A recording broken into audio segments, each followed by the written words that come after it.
Hello folks, and welcome to the channel. My name is Arseni, and this is part 2 of a series of videos on the Domains of Dread in the newly released 5th edition Van Richten's Guide to Ravenloft, a setting book about the very popular and established setting of Ravenloft for Dungeons & Dragons. If you haven't seen part 1 of my video, you will find the link below, and I will try to put it somewhere on the screen as well. But in part 1, I looked at what are Domains of Dread, what is Ravenloft, and kind of how it works, how the cosmology and the myths work in Ravenloft. And I looked at the first 5 domains that are detailed in the book.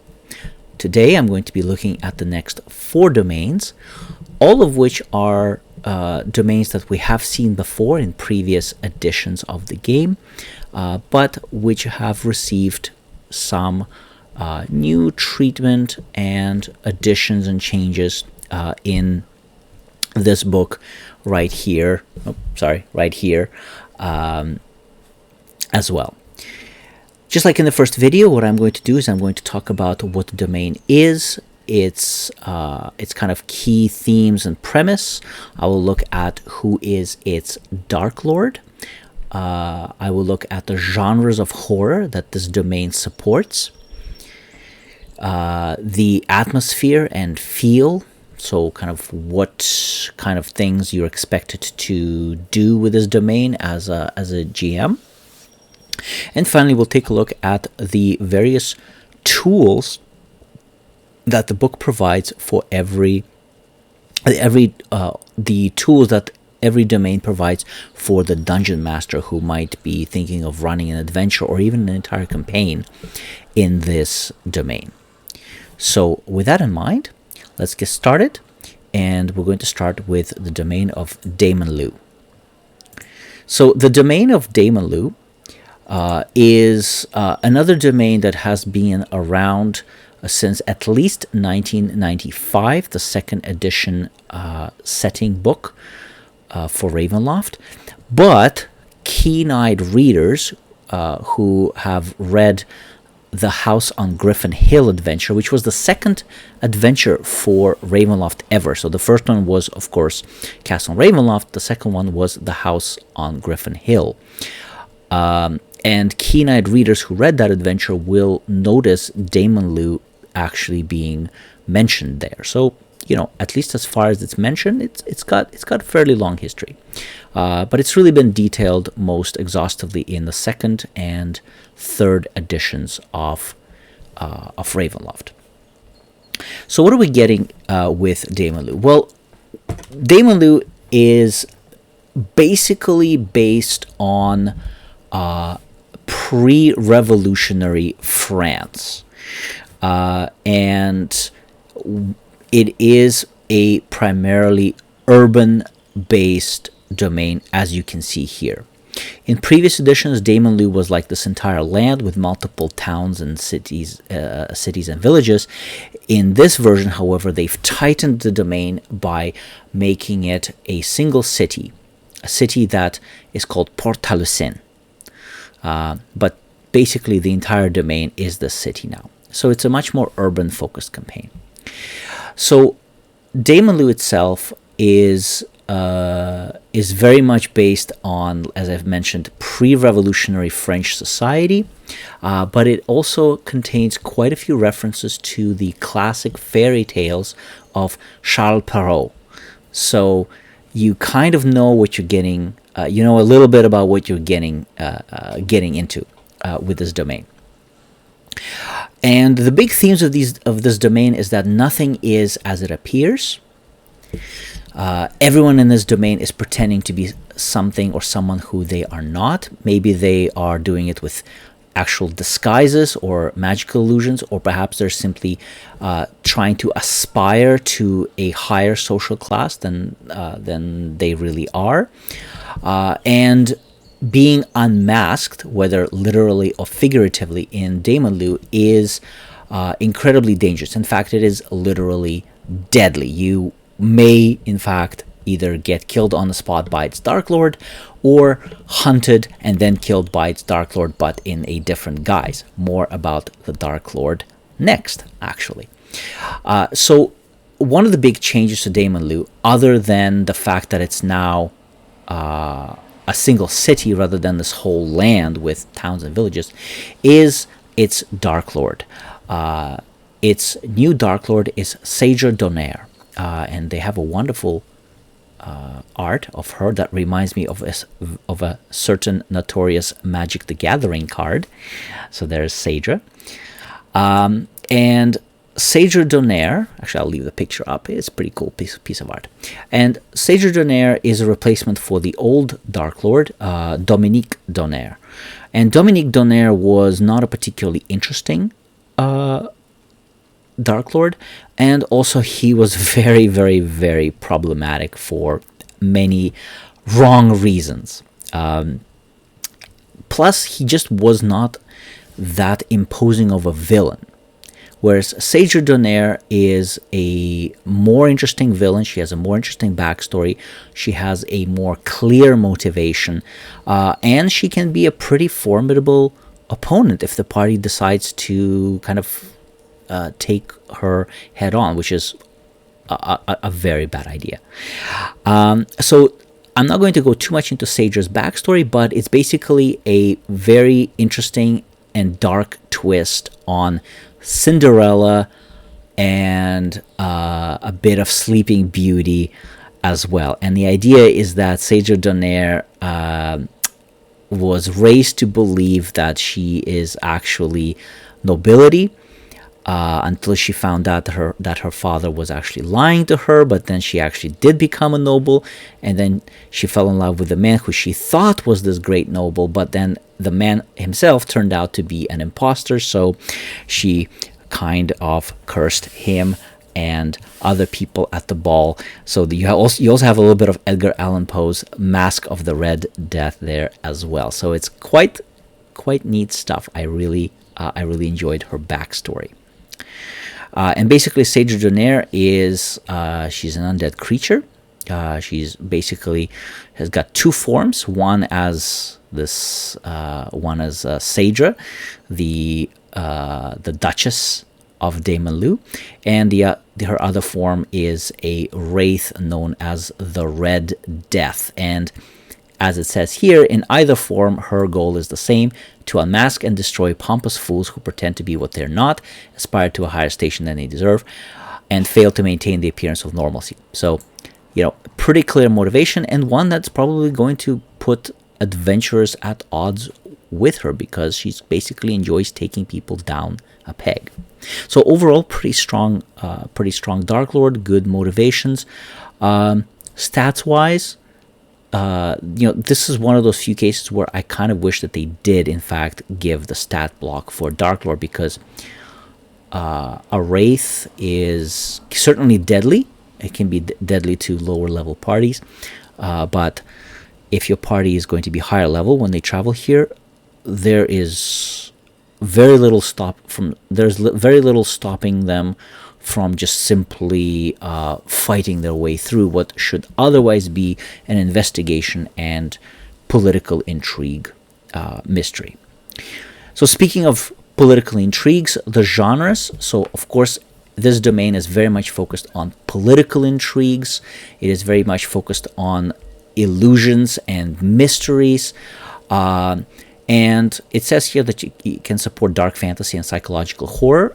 Absolutely. I think it would be wonderful for that. But there is also a trio of very creepy fairy godmothers who live way up there. And I think that they could be a very, very neat either antagonists or allies to the adventure. So I think you could also throw in some folk horror, and given with like the whole history of the domain and its Dark Lord, like you could do some very neat dark fairy tale type stuff with it. Atmosphere and feel, it's another mist-shrouded city full of deception and illusions where nothing is as it seems. There are several major threats other than Sager herself or the Red Death, as is her alternate form. There's actually some were spiders or intelligent spiders that are possibly haunting a theater. There's a creepy sanitarium. There are those aforementioned fairy godmothers that I mentioned. And there's a number of other threats, serial killers, and more. So there's actually quite a lot going on in Dementlieu, or the city of Port-Taliesin. And that's pretty nice. I think that you could make it a site of several urban adventures that may or may not be connected to its Dark Lord, Sager. So it does feel to me like it's more focused than the previous versions of Dementlieu, which kind of lacked a little bit of that big themes and big motifs. So now I think it's a little bit more focused, and it really provides that urban campaign feel that some of the other domains lack. Okay, so overall, I pretty much like a lot of the stuff about Dementlieu. The one thing that I think could have been a bit better are the DM tools. The problem here is that the DM tools here are actually pretty good, and you could use it outside of this domain. You could even use it in any political or like court intrigue game, but it's very much focused on like how to run a court ball / masquerade. Okay, yeah, you get like these Dementlieu adventures, but you only get 6 of them, which is a little bit anemic compared to some of the other domains. So you're not getting a lot of ideas for adventures. And the rest of the DM tools really focus on Sager's Grand Masquerade, where the adventures are presumed for one reason or another, right? They have these nice objectives. So like, what do they want to accomplish at Sager's Masquerade? So they go to the masquerade, and these DM tools, they basically provide the DM with different ideas and tools for running a social interaction heavy adventure. And that's nice. I think there's nothing wrong with that. I think that there's some really interesting ideas here. Like, for example, what if they use detect thoughts, or what kind of skills might they use? Like, sure, deception, absolutely, right? But, might use sleight of hand, investigation, right? Insight, and so on. Or, for example, dancing, like, you can let characters who have good dexterity, high charisma, to shine as they're dancing, and that might give them some extra clues, or, stuff like that. Then there's some nice complications. This is something that you could insert into another adventure, which is set in a ball or a masquerade. I think it's pretty good. I think you could use it outside of this domain. So in that regard, it's good DM tools. And finally, what happens when someone is unmasked, which makes for a wonderful little scene. My only objections here is that other than the Dementlieu Adventures table, there isn't anything else in these DM tools to help you run this domain or adventures that are set in it. And even the tools that are here for running the masquerade, it's not a lot of them. I would have liked to see either more stuff about Dementlieu in general and how to run this domain, or more stuff about the masquerade. I think you could use this. I think you could use these tools anywhere else that involves political intrigue or court ball, but I wish there was a little bit more here, especially because Dementlieu is, I wouldn't say it's as iconic as Barovia or Darkon or another couple of domains, one of which we're also going to mention in this video. But it probably could have benefited from more information, more materials being provided. So with that in mind, let's take a look at the next one. Let's take a look at the domain of Falkovnia. So Falkovnia is a domain that featured quite a lot in the marketing for this book. And I have seen quite a few videos, various like preview videos and interviews where the writers of this book kind of used Falkovnia as a good example of what to expect in this chapter, in the chapter on the domains. And it's not hard to see why. Falkovnia is a very, very clear example of how to do a specific genre of horror well. And in this case, what you got is a zombie apocalypse, right? So you've got this dark medieval land that every month is besieged by endless legions of zombies and other undead as well. So it's not just zombies, and this section actually mentions that. Falkovnia is also another well-established domain, going all the way back to 2nd edition as well as 3rd edition, but it's a domain that has changed quite a lot. In previous settings, Falkovnia was a nation that was trying to be expansionist, and where common people would be drafted into this brutal army by the military dictatorship, and they would be sent to invade other countries in futile attempts. In this edition, it flips the formula. So instead of being a conquering nation, the one that's trying to constantly attack other nations, instead, Falkovnia is now a country under siege, is the one that's being endlessly attacked. And I think this makes for a much more interesting, more compelling story, and much more compelling adventure, or even a campaign as well. So that's a big change. A small change is that they flipped the gender of the Dark Lord. Before it was Vlad Drakov. Now it is Vladeska Drakov. But actually their backstories are completely unchanged. So they just changed the name a little bit, changed the gender, and changed nothing else about Dark Lord. And it still works. So I think it's great. And basically, Vladeska Drakov, she is a brutal mercenary general. She actually kind of reminds me a little bit of a certain character from very popular manga Berserk. And she's just this brutal, very ambitious warlord who succeeded in conquering Falkovnia, but at a great cost to her own troops as well as to the population, but she just doesn't care about that. So the Mists, they take her and they transform her into a Dark Lord who is forced to basically hold on to what she fought for at any cost, cost to her soldiers and to her subject people. And that's kind of where some of the horror comes from. Actually, as far as Dark Lords go, Vladeska is probably the most mundane of all the Dark Lords in the book, because she's just a human knight. Okay, that's what she is. She's her stats are given as a human knight. I think you could probably make her a warlord. I think it's from Volo's Guide to Monsters. There is a wonderful NPC stat called the Warlord. I think it's a CR12 monster stat, NPC stat. I mean. And I think you could just make her like a CR12 warlord. It doesn't give her any supernatural abilities, but she's just a lot beefier and a lot more capable. Making her just like a human knight is kind of, a little wimpy, in my opinion.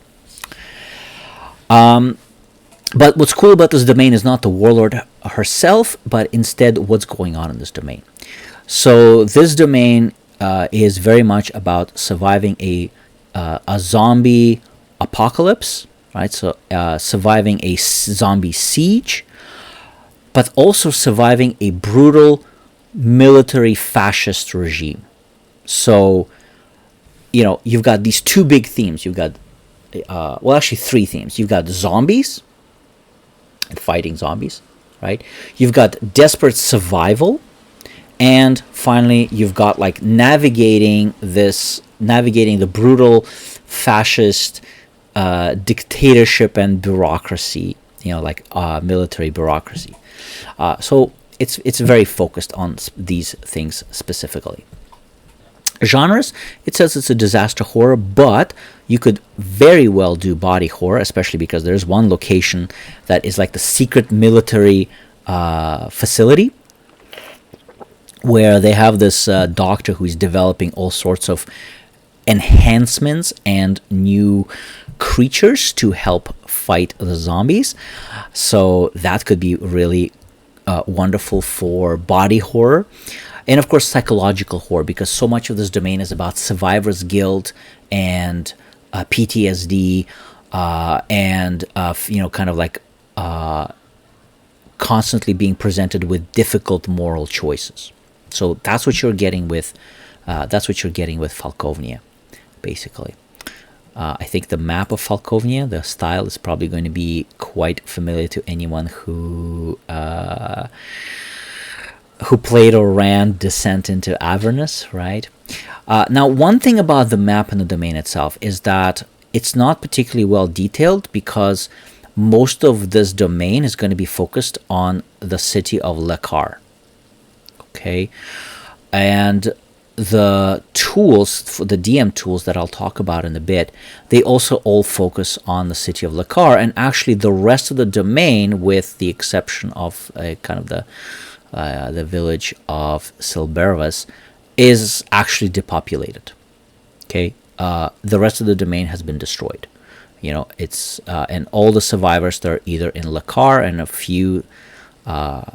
a few survivors are in Silbervas, which is a little weird to me, because they've detailed this whole map with a whole lot of different locations on the map, but then most of the chapter does not mention. Like, you got Har'Akir, then you have here's a bit of stuff about a couple of other places, but look how many other locations there are here. And a big problem, is that if you're the kind of the DM that likes to insert their own content, which I personally love to do, then it's not really going to be a problem. You can just create your own stuff. You can just insert your own adventures, maps, or whatever. But if you're the DM who kind of needs some bones, a skeleton to hang, your world, your setting description around, you're not going to get it here. And unfortunately, Falkovnia has changed quite a lot from 2nd or 3rd edition. So this map, for example, and the locations in it, they basically do not match anything from 2nd or 3rd edition. So reusing material from 2nd or 3rd edition, if you're using this map and the way Falkovnia is now, it's not really going to help you. And I think for some DMs, I think that might be a problem. So this domain is a bit of a one-note domain, because it focuses so much on desperate survival in the face of undead hordes. And I think it does it very well. It's another wonderful piece of art that was used in a lot of promotional material. Right, this is Vladeska Drakov, just kind of brutally fighting zombies, and you can see in the back here, there's like the zombie swarms and survivors getting torn. Survivors getting torn apart, and common people picking up, their tools. Wonderful stuff. Love the art in this book, by the way. I think the art really, really works. It's subjective, but I like it. I like it a lot personally. So it's a very its strength and its weakness is that it is a pretty one-note domain. The adventure in Falkovnia is basically survive the zombies and survive the Falkovnian military. Right, and you can even see here, there's a pretty big adventure table, right? Compare this to Dementlieu, right? Dementlieu, we've got 6, right? This got 10. 10 adventure ideas, and they're pretty good ideas, but most of them, except for a couple, are still centered around the zombies. I do like this one. That's kind of the reason why I was hovering over it, and that is like, invasion of, we got pod people, and so you got a bit of a plants versus zombies type thing going on here, and I think that's a very wonderful touch. Love it. Okay, the DM tools. The DM tools, I think, are some of the best in the domains of Dread in this chapter. And these tools are going to be wonderful for anyone who is thinking of running a siege of a city, especially as a defender, not as an attacker. So anyone who has any DM who's ever thought, how am I going to run a mass battle? Or how am I going to run a siege? Well, this is how. It's got great advice for how to run a siege. It's got great advice about like what could be the role of the player characters in it. And then it gives you quite a lot of ideas for, okay, what happens before the siege? Okay, you let player characters prepare, build some fortifications. You can describe like what's going on in the streets and things like that. Then run the siege. And here's how you run a siege. Run it as a series of encounters. Don't do it as one extended battle, right?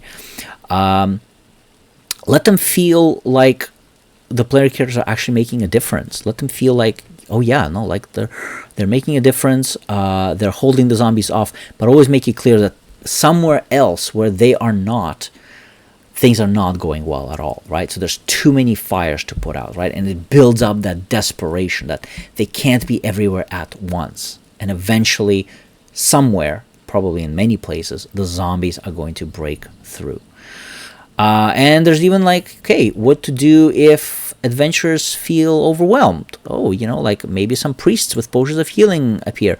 Or maybe they're suddenly sent to the rear to deliver a message or something like that, right? And it's got these encounters, right? For example, zombie siege encounters. 12 encounters, Some of them are pretty gruesome, right? Like, think World War Z, right? Zombie bodies pile up, creating a growing ramp onto a section of the wall. Oof, right? Like right out of World War Z. I'm Canadian, so I say Z, not Z. I'm sorry if you find that weird. Then, concluding the siege, what happens at the climax of the siege? That's awesome.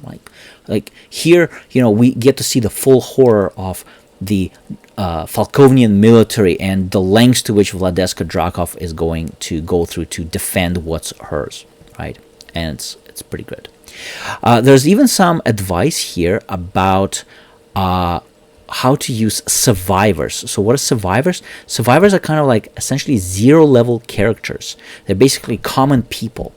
And one of the advice, one of the pieces of advice given in this chapter is that you can actually have the mists transport the minds of your player characters into the bodies of common soldiers and survivors. And so they get to play through a zombie apocalypse not as powerful player characters, but as these desperate common soldiers and people. And I think that could be really, really cool for a one-shot adventure. So if you don't necessarily want to kill your player characters by overwhelming them with zombies, but you kind of also, want to still have a zombie apocalypse adventure, a zombie horror adventure, you could do it by transporting their characters' minds into bodies of Falkovnian commoners and then let them experience it as much more vulnerable characters. So this is Falkovnia. I quite like this domain. I think it's a little bit of a one-note domain, but it's a very strong note. And I like the DM tools here. You could use them to run an adventure or even a short campaign in Falkovnia, or you could take them and use them in any other siege type, adventure that you might run in a different campaign setting, for example. So next, we're going to go to another domain that is one of my favorites in this book, and another very well-established domain, and that is the domain of Har'Akir. And that's how I'm going to pronounce it. How you're going to pronounce it is up to you. So along with Darkon and another one or two domains, Har'Akir is one of my favorite domains in this chapter, and actually in Ravenloft, previous editions, and Ravenloft in general. And it didn't used to be. I will say this: like 3rd edition Har'Akir did not really grab me very much. It wasn't that interesting to me. This edition version of Har'Akir, however, works, in my opinion, works very, very well, and is a very easy and very wonderful domain to set your Ravenloft adventure or even a campaign in. And you could do an entire campaign just in this domain, just like you can do with Darkon.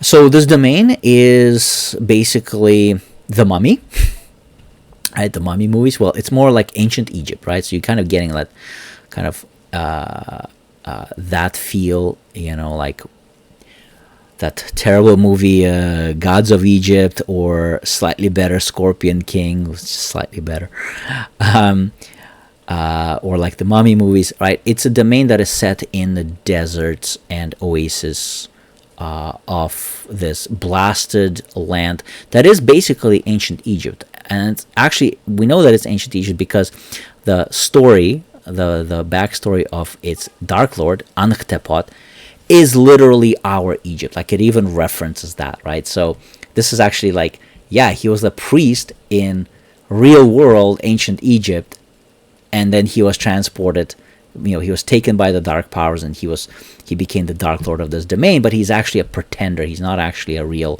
pharaoh, though he desperately wants to be. He's a usurper.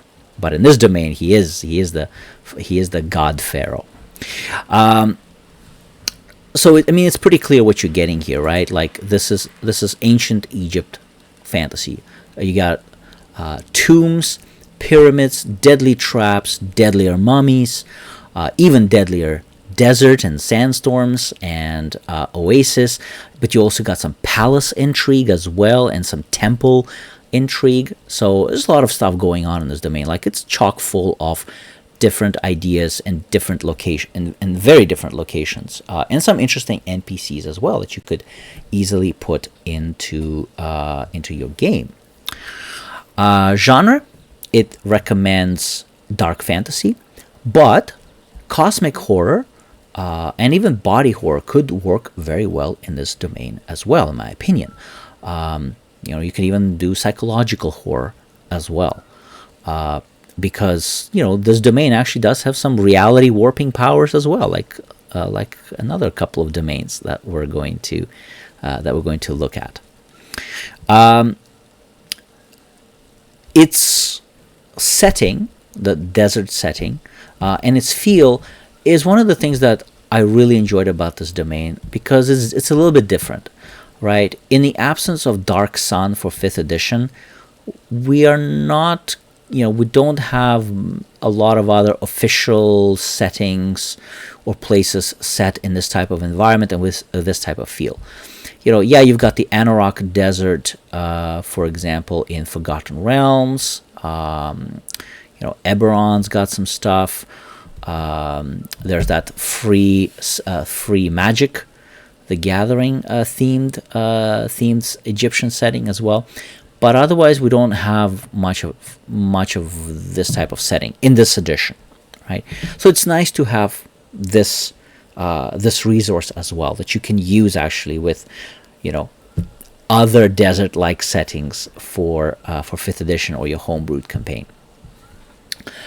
And I like and I also like the stories that it tells, because its Dark Lord, this Anhtepot, who is actually a usurper, but he pretends to be a god pharaoh. He even created other gods. He created these fake gods instead of the real gods of like Ra and Osiris and Isis. He's created fake gods just to perpetrate his own worship, right? To prop up his own legitimacy.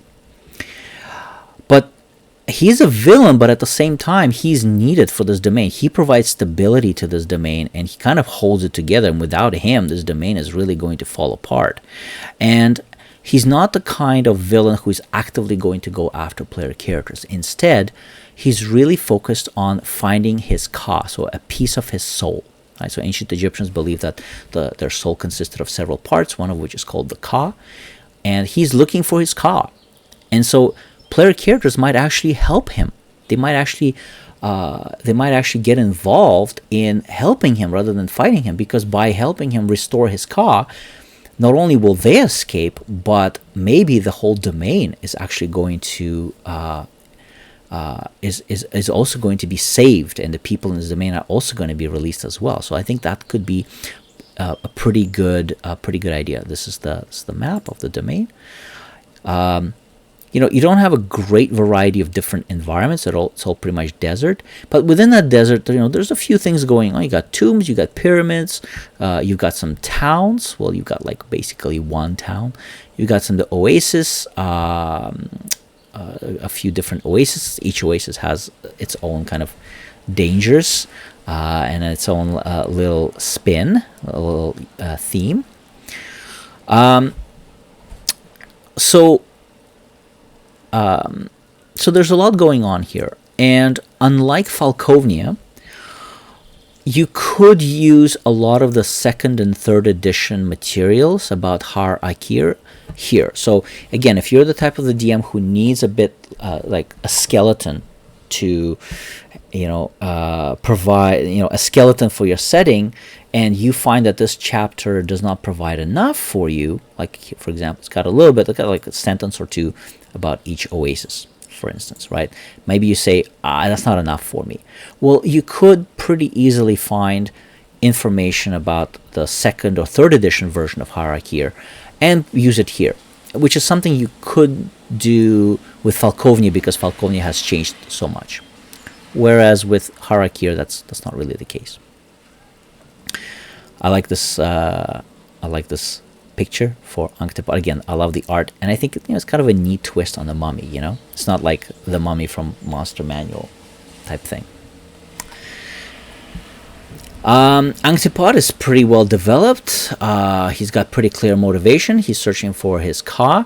There's some other NPCs. For example, the treacherous mummy lord Senmet. Right? There's also the scheming high priestess, who is actually a living person, but she's basically desperately trying to hold on to her power and avoid the wrath of Ankh'tepot while she just kind of continues like this hedonistic lifestyle. So there's actually like a lot of stuff going on here. There's some interesting NPCs you can also run into. Now, another reason why this is one of my favorite domains in this book is because of the DM tools. I think that along with Darkon and a couple of other domains, the Har'Akir domain has a lot of good DM tools to help you create not just an adventure that is set in this domain, but a whole campaign. Like with Darkon, you could roll on these tables and you could use them to craft a whole campaign. Maybe not a very long one, but still a campaign to maybe take your players from like level 1 to level 6 or level 8, or maybe start them a little bit higher, maybe around level 3 or 5, and then you could go up to level 10 or even level 12, depending on the kind of desert themed and undead monsters you want to throw at them. So you could do a short campaign here. So first we've got 8 adventures. Again, compare that to Dementlieu, right? With its 6 adventures, or the Carnival with its 4. Right? So 8, decent number of some adventure ideas. Then you've got Gods of Har'Akir. So these are the fake gods that Ankh'tepot created to replace the actual Egyptian gods. And then you can roll on these tables here Ankh'tepot's soul, the hunter's roll, the hunt for the Ka, and the resurrection ritual, and Ankh'tepot reborn. And just like with Darkon, so this tells you, for example, where is his soul? Where's the Ka? So basically, like, where's the MacGuffin that the player characters are going to need to find? Then, what is their role? Are they working with Ankh'tepot?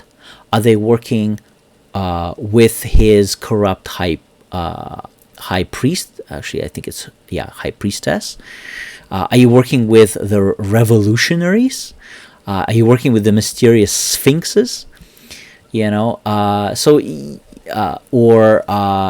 some clues. So you could use the hunt for the Ka. You could use one or more of these entries to actually like create some ideas about what are the characters doing, your player characters doing, what is their role in this, what do they need to do in order to find his soul. And then finally, once they do find it, here's the ritual that must be performed. So you kind of have an idea of like, okay, this is the ritual, this is what the campaign is building up to. And then once they enact the ritual, what happens then, right? Like, and here's 4 possibilities about what's going to happen to Ankh'tepot and his domain if the player characters or Anchtepot actually succeed. And just like with Darkon, you can roll on these 3 tables, maybe more than once. That's going to give you some good ideas for structure of your campaign. And then you can use Har'Akir Adventures to just like add some more side quests, you know, to your campaign, and there you have it. So I think it is an excellent domain. That's not kind of the typical medieval fantasy, and it's got some good DM tools that you can use in this domain, and I think you could also use these tools in your own homebrew game, or even some other settings like Forgotten Realms as well. So that was Har'Akir. Definitely give it a look if you're looking for a well-established, well-detailed domain with interesting setting and some good tools. Okay, and last but not least is the domain of Hazlan. And Hazlan is another domain. So all of the domains today are all established domains.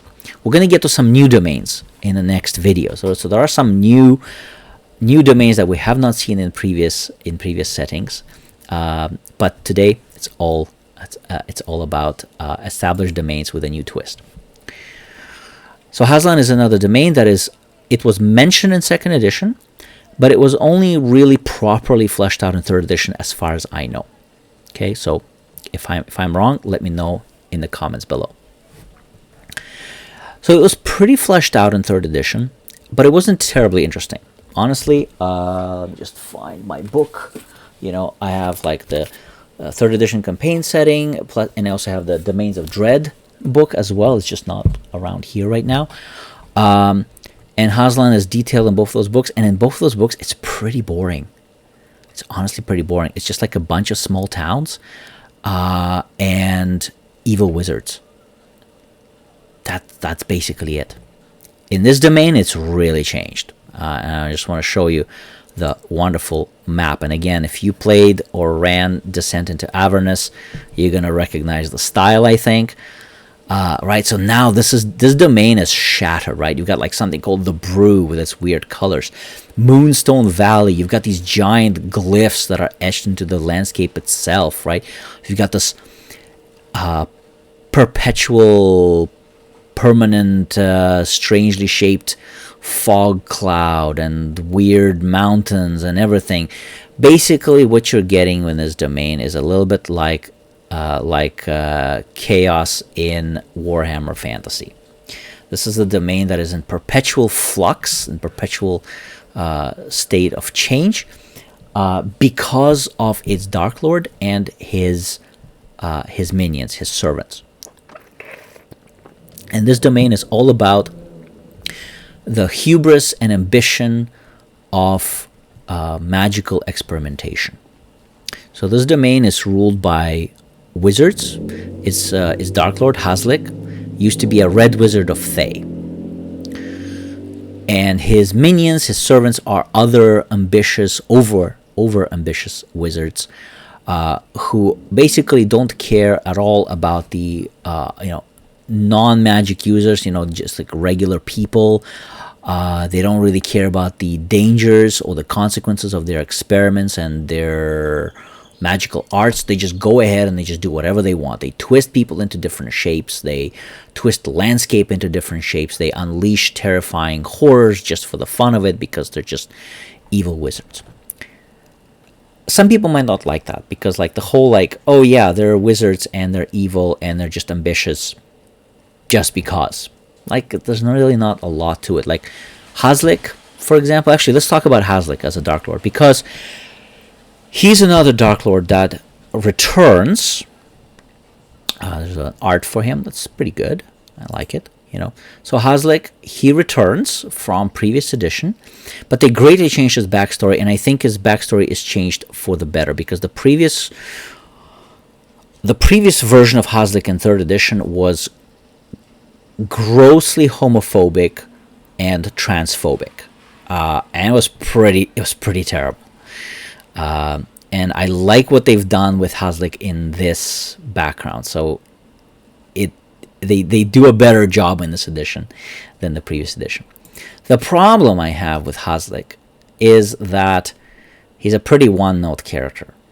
So basically what he wants is to regain his arcane power. You see, Hazlik is under a curse where he basically cannot learn or create any new spells. So he's this really, really powerful wizard. You know, he can cast, I think, like at least 8th level spells. I'm pretty sure he can cast 9th level too. But he can't learn any new spells, and he can't create any new spells, but his apprentices, they can. So it creates like this exploitative cycle where he exploits his apprentices and forces them to kind of compete against each other for his affection and his approval. And that could be interesting if you want to kind of develop that. But involving the player characters in these squabbles can be a little bit difficult, in my opinion. And your players might not really take to the whole, like they're just a bunch of evil, ambitious wizards. In terms of the information that's provided about the domain, it's fine. There's some good materials here that you could start fleshing out yourself. I wish there was a little bit more, but it's okay. You know, again, you can do a lot with this domain, on your own. And basically, you can take any adventure or location from another source book, which is all about, evil wizards or like arcane experiments, and you can just drop it in Hazlan, and it's going to work just fine. So, it's a very easy domain to adapt. Where I think the domain doesn't work too well is the GM tools. So the GM tools really consist of this chart for Hazlan, this table for Hazlan adventures. You get 10, so it's pretty good. I like it. There's some pretty interesting ones. A cult forms around a philosopher's egg, and they want to release the unborn anti-magic entity within. Right? Remember, he comes from Forgotten Realms, right? Hazlik, he comes from Forgotten Realms. He was a Red Wizard of Thay. Well, anti-magic or magic-consuming entity, you could like make that a Faerem. Right? If you're familiar with Forgotten Realms, the Faerem are these evil entities that live in the Underdark and they eat magic, for example. Or if you want to go for full-on, cosmic horror, there's a Starspawn Emissary, a terrifying, basically Cthulhu-esque being. And now it escaped, and it's now running around, changing shapes. So, there's some good adventures here. I like the adventures. The rest of the DM tools aren't particularly interesting. Basically, it talks a little bit about, like, magic in the dying domain. Like, it's got this short paragraph, but this paragraph is already stated above, so they're just kind of duplicating what they already said. And then you've got this new wild magic table. So it's a D20 magic table. And basically in Hazlan, magic is more unpredictable, it's more deadly, it's more destructive, and it's actually more effective as well, but it also, like I said, it's also more unpredictable. So here you have this wild magic, right? And it happens every time you cast a spell. So every time you cast a spell, the character player rolls a d10, and if they roll a 1, something happens here. So it's actually, it could potentially be it could be a pretty big deal.